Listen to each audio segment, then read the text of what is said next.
ನಮಸ್ಕಾರ. ಟಿವಿ 13 ಕರ್ನಾಟಕ ಸುದ್ದಿವಾಹಿನಿಗೆ ನಿಮಗೆಲ್ಲರಿಗೂ ಸ್ವಾಗತ. ನಾನು ನಿಮ್ಮ ರಚನಾ ಚಂದ್ರಶೇಖರ್. 2024 ಜೂನ್ 5ರಿಂದ 2025 ಮಾರ್ಚ್ 19 ಬರೋಬ್ಬರಿ 9 ತಿಂಗಳು ತಾಯಿಯ ಗರ್ಭದಿಂದ ಹೊರಬಂದ ಮಗುವಿನಂತಿದ್ದರು ಸುನೀತಾ ವಿಲಿಯಮ್ಸ್. ಮಗು ಭೂಮಿಗೆ ಕಾಲಿಡುತ್ತಿದ್ದಂತೆ ಅಳುತ್ತದೆ. ಸುನೀತಾ ನಗು ನಗುತ್ತಾ ಬಂದರು. ಅವರಿಗಿದು ಮರುಹುಟ್ಟು.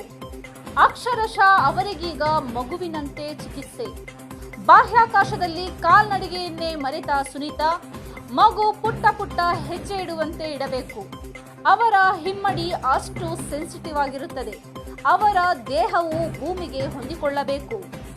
ಬಾಹ್ಯಾಕಾಶದಲ್ಲಿ 9 ತಿಂಗಳು ಜೀವಿಸಿ ಇಡೀ ಮಾನವ ಕುಲವನ್ನೇ ಅಚ್ಚರಿಗೊಳಿಸಿ ವಿಜ್ಞಾನಕ್ಕೆ ಸವಾಲಾಗಿ ಗೆದ್ದು ಬಂದ ಸುನೀತಾ ಈ ಜನರೇಷನ್ನಿನ ಮಕ್ಕಳಲ್ಲಿ ಬಾಹ್ಯಾಕಾಶ ಜಗತ್ತಿನ ಕುತೂಹಲ ಹೆಚ್ಚಿಸಿದ್ದಾರೆ. ಹಿರಿಯರ ಪಾಲಿಗೆ ಬೆರಗು.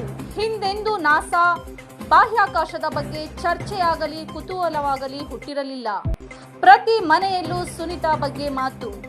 ಸುನೀತಾ ವಿಲಿಯಮ್ಸ್ ಬದುಕಿ ಬರುವರೇ ಎಂಬ ಕುತೂಹಲ, ಬದುಕಿ ಬರಲೆಂಬ ಹಾರೈಕೆ, ವಿಜ್ಞಾನಕ್ಕೆ ಸವಾಲಿನ ಜೊತೆ ನಂಬಿಕೆ.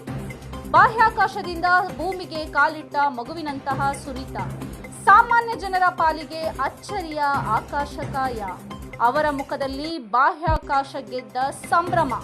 ಅವರ ಆರೋಗ್ಯ ಆದಷ್ಟು ಬೇಗ ಭೂಮಿಗೆ ಹೊಂದಿಕೊಳ್ಳಲಿ ಎಂದು ಆಶಿಸೋಣ. ಕರುನಾಡು ರಕ್ಷಣಾ ವೇದಿಕೆ ಸಂಸ್ಥಾಪಕ ಅಧ್ಯಕ್ಷರು ಹಾಗೂ ಕರುನಾಡ ವಿಜಯ ದಿನಪತ್ರಿಕೆ ಸಂಪಾದಕರಾದ ಚಂದನ್ ಗೌಡ ಅವರಿಗೆ ಹುಟ್ಟುಹಬ್ಬದ ಶುಭಾಶಯಗಳು.